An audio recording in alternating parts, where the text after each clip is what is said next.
चिड़ियाओं का वो परिवार अपने घर में बैठा भोजन लेने जाने की तैयारी कर रहा था। गुड़िया के पापा, आज बच्चे जिद कर रहे हैं, वो साथ जाना चाहते हैं। मौसम के बदलने का कुछ पता नहीं चलता, बच्चे घर में ही रहें तो अच्छा है। पापा, मैं उड़ सकता हूँ। पिछली बार मैं बारिश में नदी से उड़कर घर तक आया था।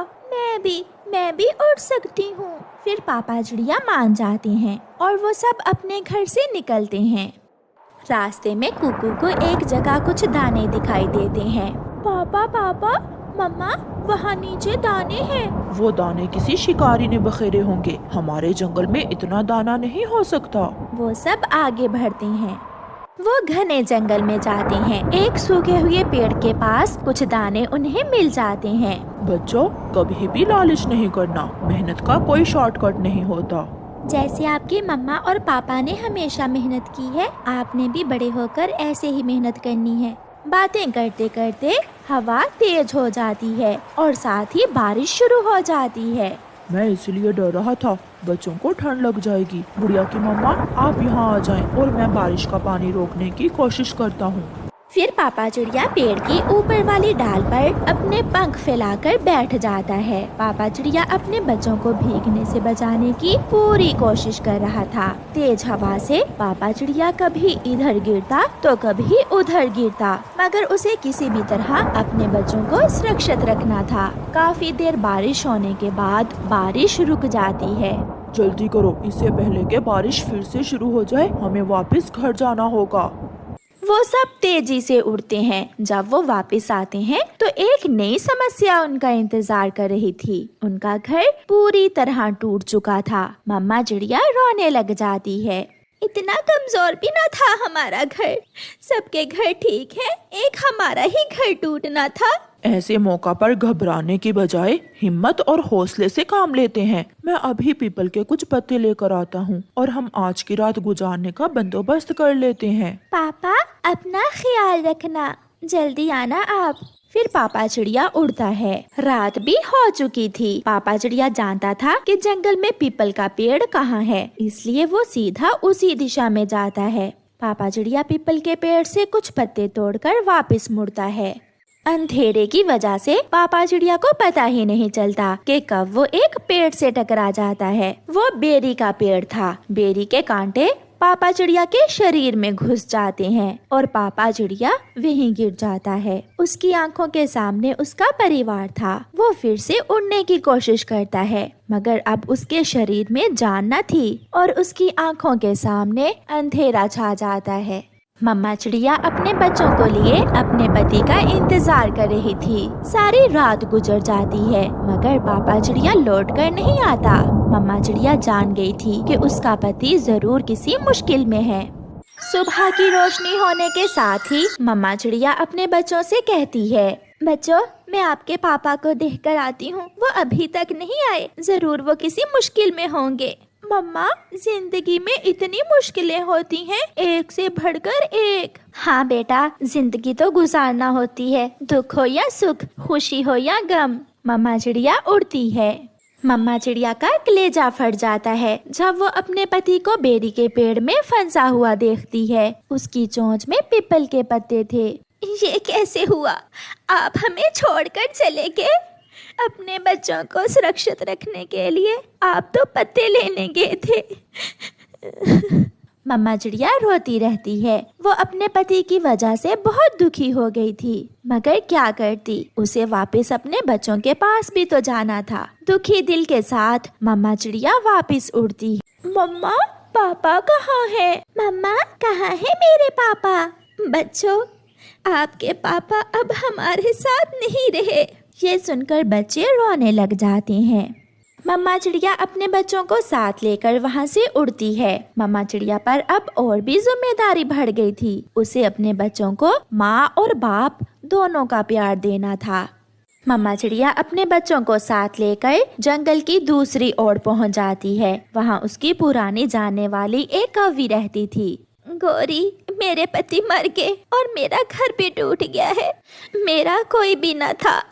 आपका ख्याल आया तो मैं अपने बच्चों को साथ लेकर यहाँ आ गई। चिड़िया बहन, आप शांत हो जाएं, सब ठीक हो जाएगा। हम पक्षियों की जिंदगी में ऐसे दुख तो आते ही रहते हैं। आप जब तक चाहें अपने बच्चों के साथ मेरे घर में रह सकते हैं।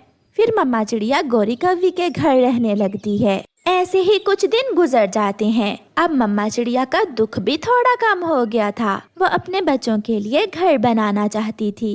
गौरी बहन, मैंने एक पेड़ देखा है, वो सुरक्षित है। मैं वहाँ अपने बच्चों के लिए घर बनाना चाहती हूँ। चिड़िया, आप घर बनाने का काम शुरू करें, मैं आपके बच्चों को दाना ला कर दे दूंगी। गौरी बहन, अगर आप ना होती तो मेरे लिए ये सब बहुत मुश्किल हो जाता। मुश्किल समय में पक्षी ही एक दूसरे के काम आते हैं। फिर मम्मा चिड़िया जंगल जाती है। मम्मा चिड़िया वहाँ से कुछ सूखी लकड़ियाँ जमा करती है। लकड़ियाँ पेड़ पर रखने के बाद मम्मा चिड़िया फिर से जंगल जाती है और कुछ सूखे पत्ते और कुछ सूखा घास लेकर आती है। सारा सामान पूरा हो जाने के बाद मम्मा चिड़िया अपने घर का काम शुरू करती है। इस पेड़ पर तुम किससे पूछकर घर बना रही हो? ये पेड़ मेरा है। कौवे भैया, ये जंगल सबका साझा है। जैसे इस पेड़ पर आपका अधिकार है, ऐसे ही मेरा भी है। बुरा कहते हैं मुझे बुरा, सब डरते हैं मुझसे। चल भाग यहाँ से, बड़ी आई कमजोर चिड़िया। मैं तुम्हें इस पेड़ पर घर नहीं बनाने दूंगा। परेशान होकर चिड़िया वहाँ से चली जाती है।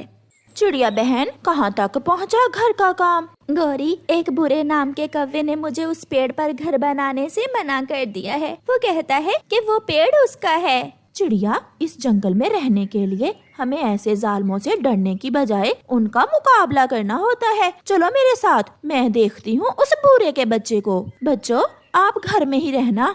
फिर गौरी चिड़िया के साथ जाती है। ओए बदसूरत, मोटी आंखों वाले कौवे, सीधे से भाग जाओ यहाँ से, वरना जानते हो ना मुझे। कौन हो तुम? मुझे गौरी कहते हैं। बुरा कभी हार नहीं मानता। और गौरी को गुस्सा बहुत आता है तुम जैसे बदसूरत पक्षियों पर। ऐसा कहते हुए गौरी बूरे पर हमला करती है। वो बूरे को मारना शुरू करती है। ये सब देखकर चिड़िया भी बहादुर बन जाती है और वो भी एक पेड़ की शाख तोड़कर गौरी का साथ देती है। बचाओ, बचाओ, मुझे बचाओ। बुरा कौवा वहाँ से भाग जाता है। जीने का हक लेने के लिए थोड़ा बहुत मुकाबला करना सीखो चिड़िया। फिर चिड़िया उस पेड़ पर अपना घर बनाकर अपने बच्चों के साथ खुशी खुशी वहाँ रहने लगती है। गौरी कव्वी ने चिड़िया को हिम्मत और हौसला दिया था और अब चिड़िया पुराने दुख भूल चुकी थी।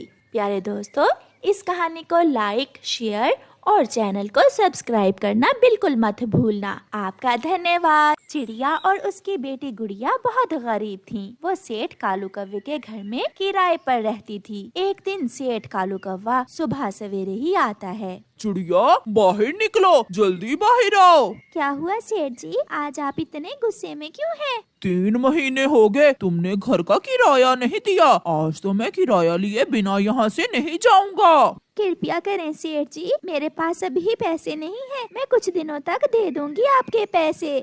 बहुत हो गया, आज तो मैं तुम्हारा सामान उठाकर घर से बाहर ही फेंक कर जाऊंगा। सेठ जी, बहुत ठंड है, हम ऐसे मौसम में कहाँ जाएंगे? दिया करें हम गरीबों पर। ये धर्मशाला नहीं है जहाँ मैं तुम्हें मुफ्त में आश्रय दूं।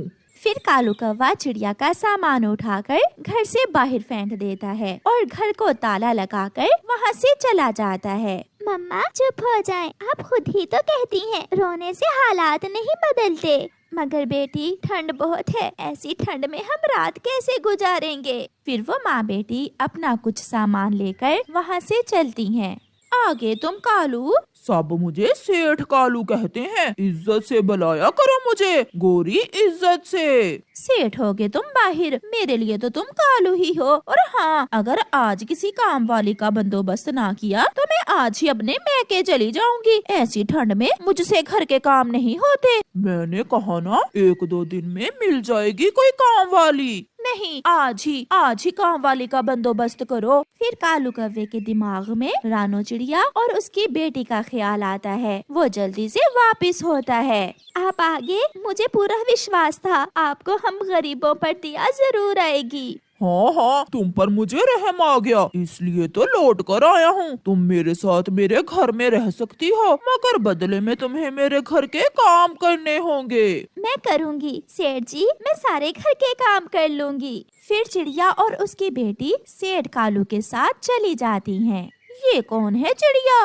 ये मैं तुम्हारे लिए काम वाली लाया हूँ। शक्ल से तो काम वाली नहीं लगती। मालकिन आप चिंता ना करें, मैं घर के सारे काम कर लूँगी, बस मुझे रहने के लिए छत दे देना। ठीक है कालू, इसे बाहर छतरी के नीचे घोंसला लगा देना। फिर मम्मा चिड़िया काम में लग जाती है। कड़कड़ाती ठंड में मम्मा चिड़िया ठंडे पानी से बर्तन धोती है, घर की सफाई करती और बाकी के सारे काम भी। मम्मा, यहाँ तो बहुत ठंड है, इस छाते के नीचे हम ठंड के दिन कैसे गुजारेंगे? मेरे पंखों में छुप जाओ मेरी बेटी, ऊपर वाला कोई ना कोई इंतजाम जरूर करेगा।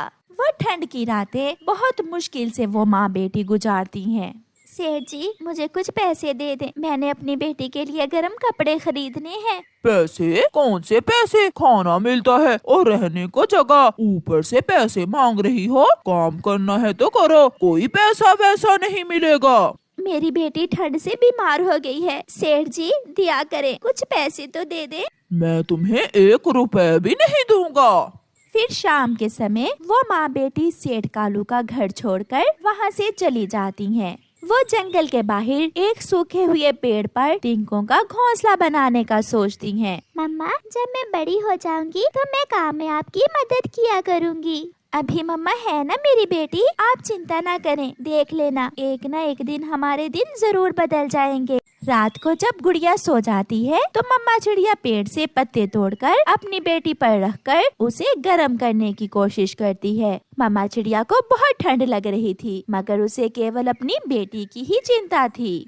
अगले दिन गुड़िया अपनी मम्मा से कहती है, मम्मा, हमारे पास चाय बनाने वाली केतली भी है और बाकी बर्तन भी, क्यों ना हम ऐसी ठंड में पक्षियों को चाय बनाकर बेचना शुरू कर दें। बेटी, मगर इसके लिए हमें शक्कर और चाय पत्ती की भी जरूरत होगी। मम्मा, हम वो सब कबूतर अंकल की दुकान से ले आएंगे और फिर बाद में उन्हें पैसे वापस कर देंगे। फिर वो माँ बेटी कबूतर अंकल के पास जाती हैं। कबूतर चिड़िया को उधार शक्कर और चाय पत्ती देने पर मान जाता है। चिड़िया, मैं जानता हूँ आप भी अपने पति की तरह बहुत मेहनती हैं। मेहनत से काम करना, आप जरूर कामयाब होगी। कबूतर भैया, मैं 1-2 दिन में आपके पैसे दे जाऊंगी। चिड़िया और उसकी बेटी जंगल के रास्ते में चाय बेचना शुरू करती हैं। ठंड होने के कारण उनका काम शुरू करते ही चल पड़ता है। सभी पक्षी बहुत शौक से चाय पीने आ रहे थे। चिड़िया बहन, एक चाय ही है जिसे पीने से ऐसे ठंडे ठठरते मौसम में सुकून मिलता है। गोरी कौवी हर रोज सेठ कालू से लड़ाई करती कि मुझे कोई काम वाली ला कर दो, मगर वो तो बहुत कंजूस था। वो तो कोई मुफ्त में काम वाली ढूंढना चाहता था। एक दिन एक कौवी वहाँ आती है। कोई जरूरत नहीं है जी मुझे पैसों की, बस 2 वक्त की रोटी और छत दे देना, मैं सारे ही घर के काम कर दूंगी। सेठ जी, ये कौवी पागल है, इसे काम पर ना ही रखो तो अच्छा है। मैंने इससे काम करवाना है, कोई मैथ की टीचर नहीं रखना, मुफ्त में जो मिले सो बेहतर।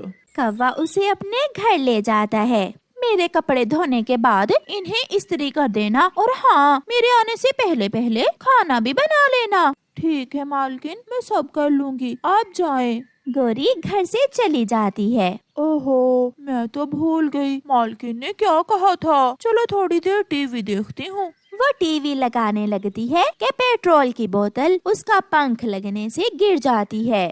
हाँ, ये तो बहुत नुकसान हो गया, मालकिन डांटेंगी, मैं इसे आग जलाकर सुखा देती हूँ। फिर जैसे ही वो कौवी वहाँ आग जलाती है, पूरे घर को आग लग जाती है, सब जल जाता है। गोरी का जेवर, कालू की तिजोरी में बड़ी रकम, सब जल जाता है। गोरी और कालू जब शाम को घर लौटते हैं तो उनके घर की जगह राख का ढेर था और आने वाली रात की ठंड उन्हें डरा रही थी। चिड़िया और उसकी बेटी ने दिन रात काम करके अपने लिए एक छोटा सा सुरक्षित घर भी बना लिया था और अब उनका काम दिन ब दिन और बढ़ रहा था। मम्मा, अब हम चाय के साथ पकौड़े भी बनाया करेंगे, ऐसे हमारा काम और भी बढ़ जाएगा। कौवा और कौवी शेर से भिखारी बन चुके थे। वो ठंडी रात में पेड़ पर बैठे रो रहे थे। गौरी, ये उस चिड़िया की बददुआ लगी है हमें। कालू, अगर हमने किसी के साथ अच्छा किया होता तो आज हमारी कोई मदद करता, मगर हमने तो सबके साथ बुरा किया और अब हम इस ठंडी रात में मरेंगे। चिड़िया और उसकी बेटी गर्म घर में बैठी मीठी नींद सोई हुई थी। प्यारे दोस्तों, इस कहानी को लाइक करना बिल्कुल मत भूलना। आपका धन्यवाद।